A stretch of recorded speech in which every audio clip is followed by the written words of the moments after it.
네, 계속해서 여호수아 말씀을 묵상을 하고 있습니다. 여호수아에서 여러 가지 많은 사건들이 나오겠지만 여호수아 하면 그 많은 사람들이 아마 여러분들도 떠오르게 되는 가장 유명한 장면이 뭐죠? 한 사건이 뭘까요? 그것은 아마도 여리고 사건일 것입니다. 여리고 성이 무너뜨리는 사건일 것입니다. 왜냐하면 전쟁 한번 제대로 해보지 못하였던 군사도 아니었던 그 유목민과 같은 이스라엘 백성들이 그 견고한 이 여리고 성을 무너뜨렸다라고 하는 것은 전대문과 같은 어떤 사건이 될 것이고, 이야 정말 대단한 일이다라고 그렇게 감탄할 만한 일이기 때문이죠. 사실 이제 고고학자들이 그 여리고 성을 이렇게 봤더니 보니까 이 정말 이 현대 사람들이 보기에도 그 성은 정말 대단한 성이라는 것을 이렇게 말하게 됩니다.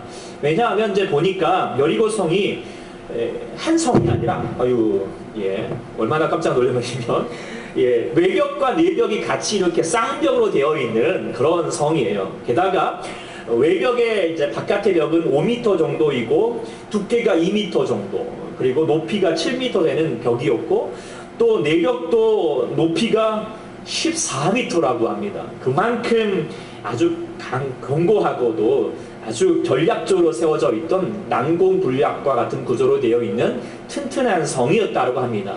그런데 이 성이 와르르 무너졌다라고 하는 거예요. 자, 그러면서 우리가 이제 여러분들 뭐 다 아시겠지요. 이 여리고 성이 어떻게 무너졌습니까? 네, 여리고, 네, 우리 손 집사님이 잘 알고 계시지만, 이제 우리 주일학교 이렇게 이제 뭐 하지만, 이런 이야기가 있죠. 우리 주일학교도 이제 계속 우리 하지만, 어떤 목사님께서 주일학교에 이제 아이들한테 물어봤어요. 얼마나 성경 공부 잘하고 있나 라고 해서. 그래서 뛰노는 아이 하나 붙들고 이야기 아실 것 같은데요. 어쨌든 해오면은, 야, 여리고성이 어떻게 여리고성이 누가 무너뜨렸는지 알아? 라고 물어봤더니 이 아이가 그 말을 듣자마자 울먹거리면서 제가 안 그랬어요 막 그러는 거예요. 이 아이의 대답을 들으니 목사님이 좀 기가 막히니까, 야, 이거 어떻게 된 거야? 그러면서 이제 이 아이 교사한테 물어봤어요. 이 아이가 지금 여리고 성을 누가 무너뜨리냐고 물었는데, 이렇게 그냥 자기가 안 물었다고 울고만 있다고, 이게 어떻게 된 일이냐고 막 그렇게 말을 했더니까 이 교사의 대답이 더 과간이었죠. 아유, 목사님 그거 사실이에요. 이 아이는 얼마나 착한 아이인데요. 결코 우리 여리고 성을 무너뜨릴 만한 애가 아니에요. 절대 그런 애가 아닙니다. 라고 그렇게 얘기를 하는 거예요. 이게 이제 너무 기가 막혀서 이제 목사님께서 이제 안 되겠다 해가지고 그 교회 이제 그 부장 이제 장로님께 갔어요. 그러면서 지금 자초지종을 지금 아이한테 여리고서 누가 무너뜨려도 이건 울기만 하지, 이게 요사는 지금 얘가 안 그랬다고 지금 얘기만 하지, 이거 어떻게 된 일입니까? 그랬더니 장로님 이렇게 얘기했다니까. 아이고 목사님, 이 무너진 건데 뭐 그걸 가지고 그러십니까? 뭐 그 지금 따져가지고 어떡할 거예요? 안 되면 그냥 우리가 은혜롭게 그냥 물어줍시다. 뭐 이렇게 얘기했다는 이야기가 있지요. 네. 웃지 못할 사건이겠지만, 우리는 다, 이제, 우리 아이들은 다 알고 있더라고요. 오늘 우리가 성경 공부하면서 이 아간의 이야기를 나눴거든요. 아간이 어떤 얘기인 줄 알아? 그랬더니, 참 이야기하는 모습에, 네, 그래서 아골골짜기이기도 하고, 아골골짜기가 아간의 뼈가 묻어서 아골골짜기라고 그렇게까지 얘기를 하는 아이들의 모습을 보면서 참 감사하다라는 생각을 가지게 됩니다. 어쨌든 우리 다음 세대가 하나님을 알기를 간절히 소망하는데요. 여러분들 아실 줄 믿습니다. 자, 여러분들 어떻게 무너졌다고요? 7바퀴 돌았다고요? 총 몇 바퀴 돌았을까요? 6바퀴? 몇 바퀴요? 6일 동안은 한 바퀴씩 돌았고요. 마지막 날 7째 날에는 7바퀴를 돌았어요. 그럼 몇 바퀴 돌았을까요?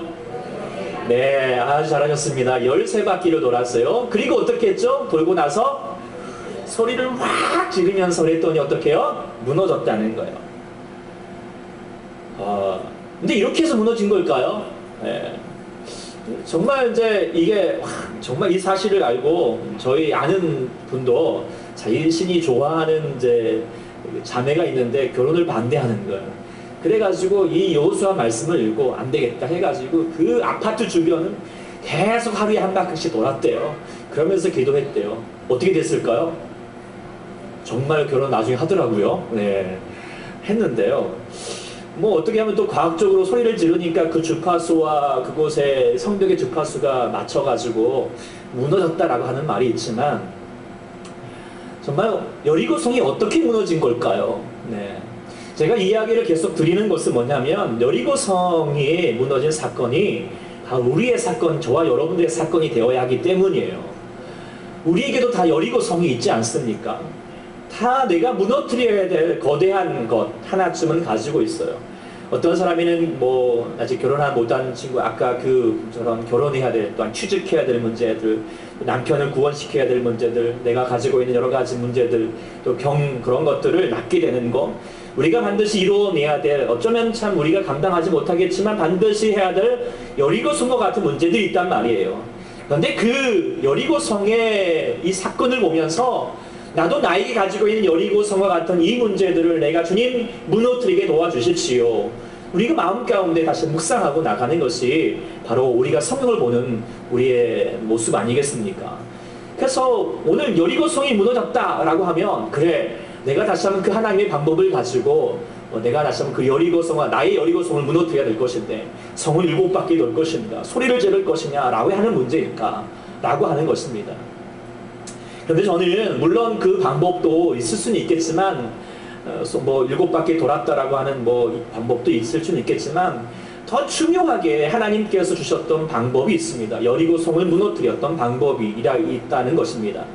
그것이 무엇일까? 저는 무엇보다도 오늘 말씀을 통하여서 깨닫게 됩니다. 오늘 말씀의 내용을 여러분들 잘 아시겠지만, 여호수아가 어느 날 이렇게 지금 여리고 전투를 앞두고 혼자서 묵상하는 시간을 가졌습니다. 그런데 지금 하나님께서 뭐 주신 말씀에 따라서 지난 시간에 우리 같이 묵상했던 것처럼 하나님 아버지 앞에 강하고 담대하게 나아가지만, 그래도 여호수아는 아직 연약한지라 전쟁을 어떻게 치를 것인가 라고 하는 마음에 여러 가지 부담, 그런 생각들로 가득했을 거라고 생각하게 됩니다. 근데 갑자기 칼을 든 한 사람이 딱 등장을 한 것입니다. 그랬더니 온통 지금 전쟁 순간이니까 전쟁에 대한 마음 가운데 자리 차 있으니까 어떻게 되죠? 저 사람이 지금 아군인지 적군인지 당장 확인부터 해야 될 것 같습니다. 그래서 너 누구 편인지 알고 그렇게 물어보게 되는데, 지금 그 사람은 어떤 사람입니까? 이 편도 저 편도 아닌 하나님 편에 서 있는 하나님의 군대 장관이었던 하나님의 천사였던 것입니다. 그런데 그 하나님의 천사가 지금 여호수아에게 명령을 합니다. 내 발에서 신을 벗으라, 내가 선 곳은 거룩한 곳이다 라고 그렇게 지금 여호수아에게, 전쟁을 앞두고 있는 여호수아에게 요청하고 있습니다. 내 발에서 신을 벗으라 라고 하는 이 말을 왜 하나님께서 여호수아에게 지금 얘기하고 계시는 것일까? 이 말씀을 우리가 다시 한번 새겨야 한다는 것이에요. 그리고 이 장면은 지금 여기만 나왔던 장면이 아니고, 지금 이스라엘 백성들을 애굽 땅에서 종살이하고 있었던 그 백성들을 지금 구원해내기 위해서 그 바로하고 한판을 지금 해야 할 이 모세에게도 나타나셔서 동일하게 하셨던 말씀입니다. 내 신발을 벗으라는 거예요. 왜 하나님께서 이렇게 지금 모세에게도 그리고 여호수아에게도 이 말씀을 지금 명령하고 계셨을 것인가 라고 하는 것을 우리가 다시 한번 생각해 볼 필요가 있다라고 하는 것입니다. 그리고 오늘 이 말씀을 묵상해 보니까 두 가지 의미를 가지게 된다라고 하는 것을, 그리고 이 두 가지 의미를 이 여호수아가 누렸기 때문에 여리고성을 무너뜨릴 수 있었다라고 하는 것을 깨닫게 됩니다.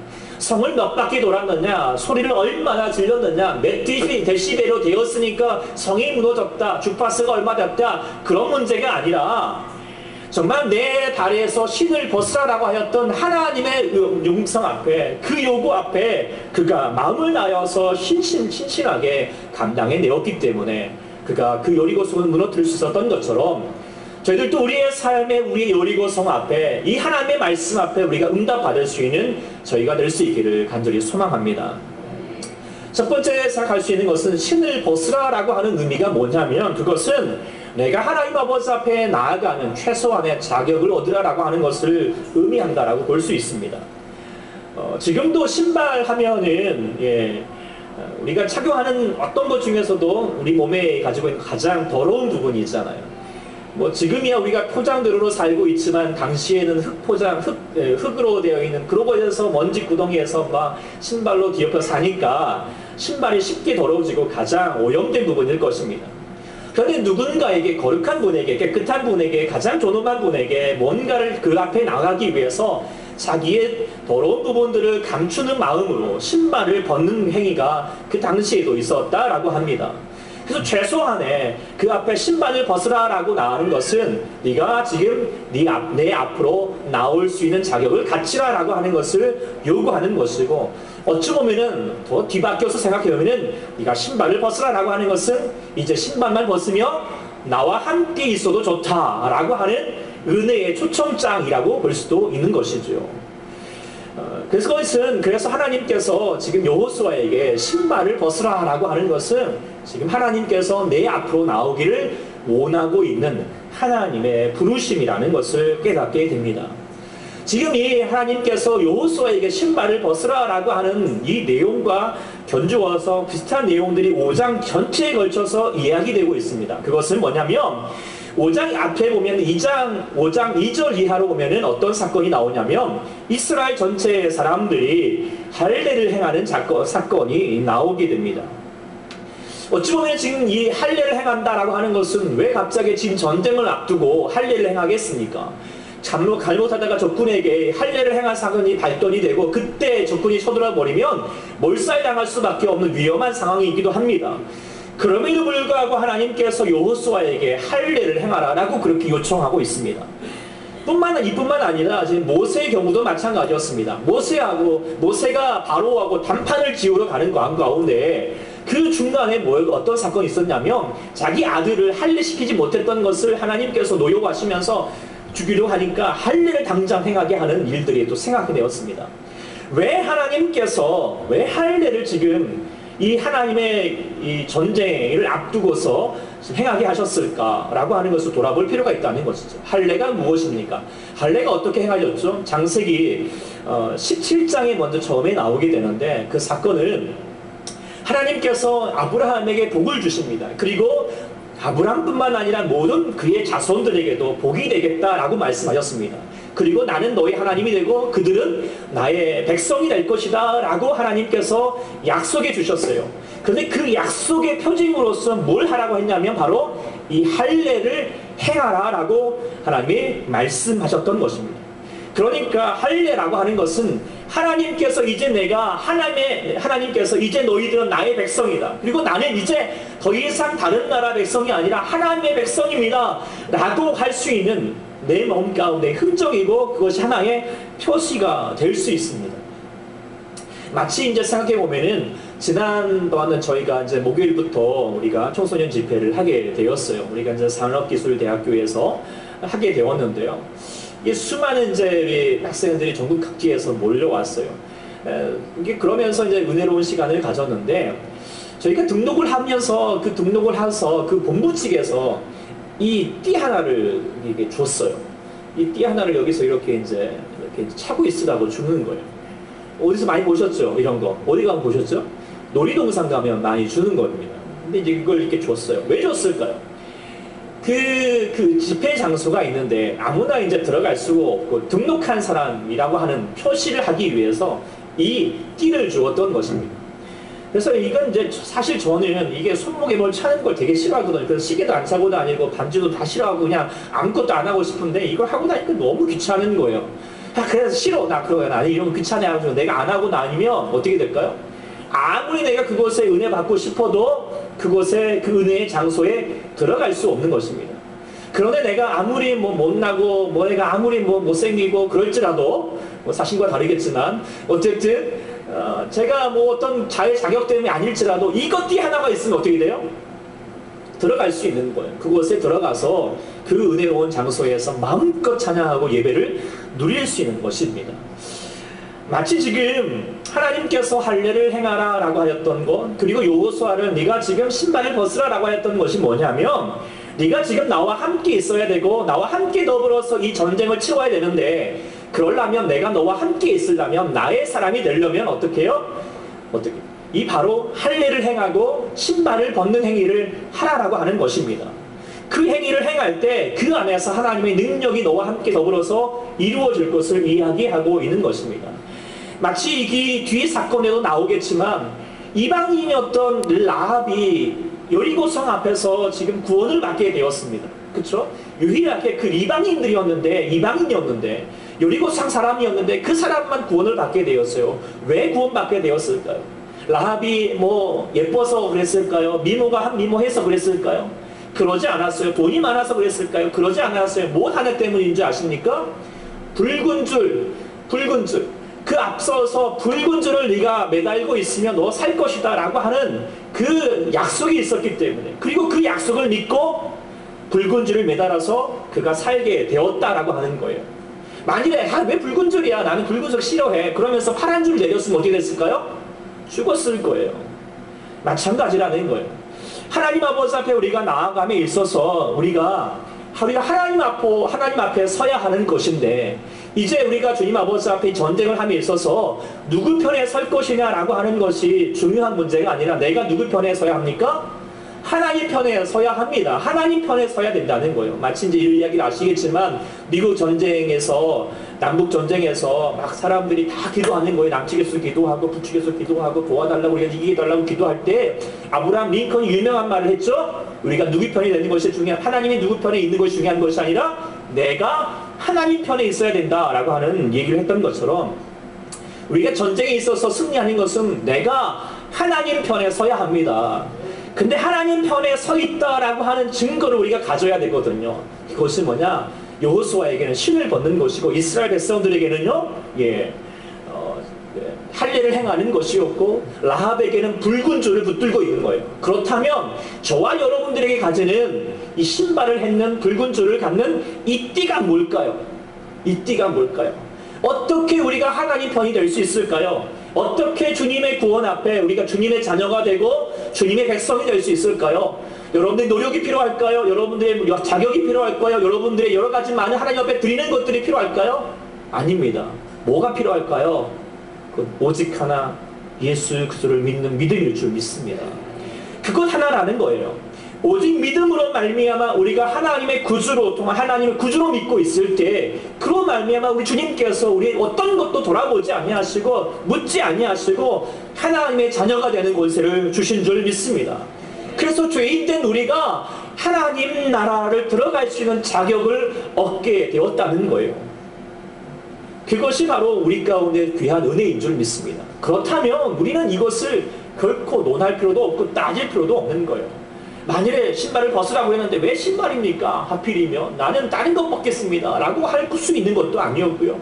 왜 하필이면 우리 이것을 들어야 됩니까? 나는 아닙니다, 나는 다른 것 하겠습니다 라고 할 수 있는 게 아닙니다. 왜냐합니까? 하나님께서 그것을 요구하셨기 때문이라는 거예요. 우리가 주님 아버지 앞에 우리가 전쟁 가운데서, 우리가 싸움 가운데서 이기기 위해서 우리가 반드시 이루어야 될 것은 하나님 편에 서는 것인데, 그것은 바로 예수 그리스도의 이름을 앞장 세우고 내가 예수님을 믿고 나아갑니다 라고 하는 그 믿음을 앞장 세우고 나갈 때 하나님께서 우리의 싸움에 간섭해 주셔서 우리에게 승리를 주실 줄 믿습니다. 예수 이름으로 승리를 얻었네. 할렐루야. 아멘. 계속 하여튼 그 찬양을 부르면서 우리가 오직 예수님의 이름으로 승리하게 되는 줄 믿습니다. 신발을 벗는다라고 하는 것은 내가 하나님의 선에 있다라고 하는 우리의 자격됨을 얘기하고 있는 것이고, 두 번째 신발을 벗는 것의 의미는 무엇일까? 그것은 나의 삶의 주인이 이제는 하나님이시다라고 하는 고백의 행위인 것이죠. 사실 고대 운동에서 보면은 신발을 벗는다라고 하는 또 중요한 의미가 뭐가 있냐면 자기 자신의 주권을 포기한다라고 하는 의미를 가지고 있어요. 이 비슷한 내용이 이제 룻기서에 보면은 나오는데요. 물론 신명기에서 나오지만 룻기서 4장에 보면은 룻과 이제 나오미가 빚을 졌습니다. 이 사람의 빚을 탕감해 주면서 이 사람을 이제 이렇게 은혜롭게 이제 기업을 물러줄 사람이 필요했는데요. 먼저는 가장 가까이 있는 친척이 그 권리를 가지고 있어요. 그 친척의 권리가 있는데 이 친척을 가지고 있는 권리 가진 사람이 아무래도 봐도 좀 나기 부담스러운 거예요. 그래서 이것을 포기했어요. 그리고 누구한테 넘겨줬냐면 보아스에게 그 권리를 넘겨줬어요. 그러면서 내가 이 권리를 내가 지금 포기하겠습니다 라고 하면서 했던 것이 뭐냐면 루키서 4장 7절에 보니까 신발을 벗어서 그 루키서에게 보여줬던, 나오미에게 보아스에게 보여줬던 사건이 나옵니다. 그래서 이게 뭐냐면 신을 벗는다라고 하는 것은 자기의 권리를 포기한다라고 하는 의미를 가지고 있는 거예요. 왜 그런 얘기가 나오냐면 당시에 사람들 사이에서 신을 신지 못하는 사람 계층이 하나 있어요. 이게 뭘까요? 누굴까요? 바로 노예들이에요. 종들이거든요. 이 종들은 주권이 자기에게 있지 않습니다. 자기 주권은 누구에게 있을까요? 오직 주인에게만 있어요. 그래서 자기 주권이 없다라고 하는 어떤 사람들의 모습은 바로 신이 신지 않는 사람들의 모습을 갖고 있거든요. 그래서 지금 여호수아에게 하나님께서 요구하셨던 너의 신발을 벗으라라고 하는 것은 이젠 더 이상 너의 주권이 너에게 있지 않고 바로 나에게 있다라고 하는 것을 인정하라는 의미인 것입니다. 나의 권리를 포기하라는 의미이죠. 특히 싸움을 앞두고 있는 상황에서 보면은 전쟁의 작전권, 지휘권, 군수 통수권 그 모든 것들이 자신에게 있지 않고 하나님께 있다라고 하는 것을 지금 하나님께 이양하는 것을 구체적으로 드러내는 행동이라는 것입니다. 그래서 자기 자신을 내려놓는 것, 이것이 바로 신발을 벗는 것과 같다라고 볼 수 있습니다. 그래서 실제로 지금 이 여호수아가 하나님 아버지 앞에 온전하게 맡겨드리면서 어쩌면 성을 7바퀴 도는 것은 자기의 머리와 자기의 어떤 그 당시의 전략으로는 상상할 수 없는 것이고, 아니 우리가 상식적으로 봐도 이해할 수 없는 것이지만 하나님께서 그렇게 작전 명령을 내리시면 어떻게 해요? 말도 안 되는 것 같지만 그대로 순종하면서 나갔다라고 하는 것입니다. 그것은 뭐예요? 온전하게 내가 행하는 것이 아닙니다. 나의 방법이 아니라 하나님의 방법에 순종하겠습니다 라고 하는 구체적인 마음의 결단인 줄 믿습니다. 그것뿐만 아니라 자기 주권을 내려놓는다라고 하는 것은 구체적으로 더 나아가서는 나의 모든 것들을 아버지 앞에 드립니다라고 하는 드림의 차원까지 확장되어야 할 줄 믿습니다. 그래서 여호수아가 나중에 보면은 여리고 성이 무너뜨리고 나서 그 모든 것들도 누구 것입니까? 내 것이 아니라 하나님의 것입니다 라고 하는 그 하나님의 고백을 이 생일을 통하여서 갖게 되었던 것이죠. 그래서 나중에 이스라엘 백성들에게 지금 6장 18절 19절 말씀에 이렇게 얘기하고 있습니다. 너희는 바칠 물건을 스스로 삼가라. 너희가 그것을 바친 후에 그 어느 것이라도 취하면 이스라엘 진으로 받침이 되어서 화를 당하게 될까 두려워하노라. 은근과 동철 기구들은 다 여호와께 구별될 것이니 그것을 여호와의 곳간에 드릴 것이니라. 무슨 뜻입니까? 여리고성이 누구 거라는 거예요? 하나님의 것이라는 거예요. 그러니까 내가 취하려고 하지 말라는 거예요. 우리가 취하려고 하지 말라는 거예요. 이스라엘 백성들이 분명히 지금 전쟁하고 나서 당장 눈질이 보이면 마치 내가 싸워서 이긴 것처럼, 내가 감당해서 이긴 것처럼 착각하여 가지고 그 물질을 욕심을 마음을 품을 수 있겠다. 그래서 하나님의 것을 탐할 수 있게 되는 죄를 범할까봐 미리 경고하였던 것입니다. 근데 우리가 아는 것처럼 그 뒤에 보면 어떻겠습니까? 사실 우려했던 일들이 일어날 수밖에 없었던 것이에요. 아간이 그가 시날산에서 아름다운 외투 한 벌과 은 200세겔 그거 보니까 눈이 이야 이거 보니까 이게 정말 내가 열심히 싸워서 했는데 이거 하나 정도는 가져올 수 있었는 거 아닐까? 라고 하는 마음을 가지고 취했던 것입니다. 근데 그 욕심으로 말미암아 이스라엘 백성들 전체에게 참담한 결과를 얻게 되었고 자기 자신에게도 나중에는 엄청난 화를 면치 못하였던 일들이 생겼다라고 하는 것이에요.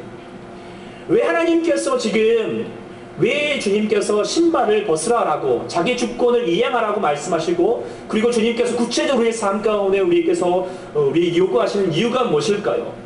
이제 하나님의 것으로 말미암아 하나님께서 이스라엘 백성들 가운데 주시고자 하시고 허락하시고자 하시는데 하물며 작은 미물과 같은 우리 존재가 작은 것들에 눈이 마음이 팔려 있으면 어떻게 해요? 하나님을 놓쳐버릴 수 있기 때문입니다.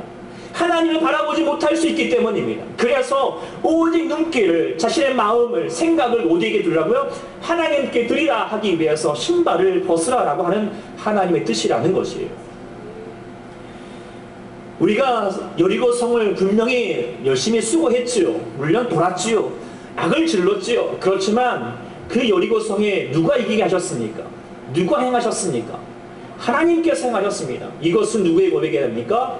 바로 이스라엘 백성들의 고백이자 우리의 고백이 되어야 할 줄 믿습니다. 우리도 마찬가지예요. 우리도 여러분들이 직장에 가셔서 여러분들이 열심히 수고하셨고 또 아침부터 저녁까지 이러면 정말 많은 일들을 감당하기 위해서 피곤한 몸을 붙들고 있을지라도 감당해 오셨어요. 그러나 여러분들 믿음의 고백이 있길 소망합니다. 그 모든 것들을 이루시게 하셨고 여러분들 가운데 허락하셨던 모든 것들이 누구 것입니까? 하나님의 것인 줄 믿습니다. 이 고백이 있기를 소망합니다. 이 고백의 구체적인 행동이 뭘까요? 바로 10의 1조거든요. 10의 1조도 보면은 그런 의미의 최초의 10의 1조가 뭐예요? 이 아브라함에서부터 출발을 합니다.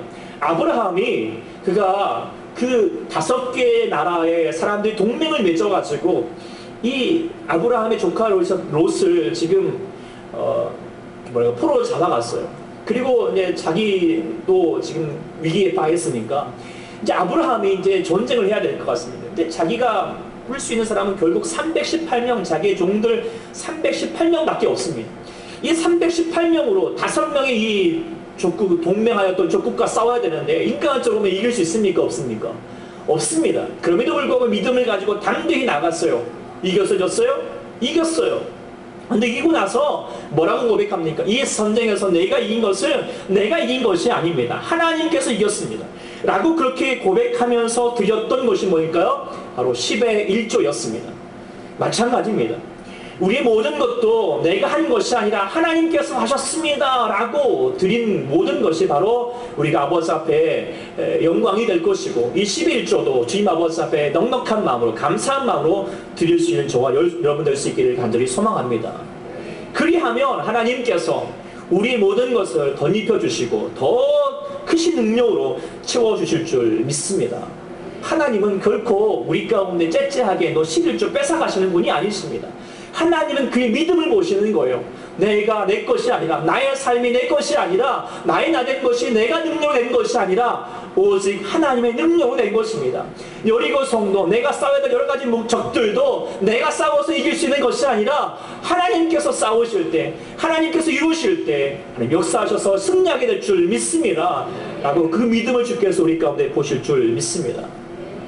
그래서 우리의 삶의 승리의 비결은 무엇인지 아십니까? 우리의 여리고 같은 거대한 문제 앞에서 우리가 이길 수 있는 것은 무엇인지 아십니까? 그것은 철저하게 내가 지는 것입니다. 내가 하나님 앞에서 지는 거예요. 나의 주권을 과감하게 내려놓는 것입니다. 하나님 아버지 앞에 나의 욕심도 정욕도 내가 이루고 싶은 욕망도 다 내려놓고 아버지 앞에 온전히 드리는 것일 줄 믿습니다. 하나님을 믿는 것이 무엇일까요? 그것은요 주도권 싸움이거든요. 얼마나 내가 주도권을 내가 갖고 있느냐 하나님께 갖고 있느냐 이 문제 싸움이라는 거예요. 그런데도 불구하고 우리는 하나님 아버지 앞에 주님을 믿습니다. 하나님이 나의 왕이 됩니다 라고 하면서도 우린 여전히 내 삶의 주인이 내가 되려고 할 때가 많다라고 하는 것이에요. 내가 아간이 되려고 할 때가 많다라고 하는 것이에요.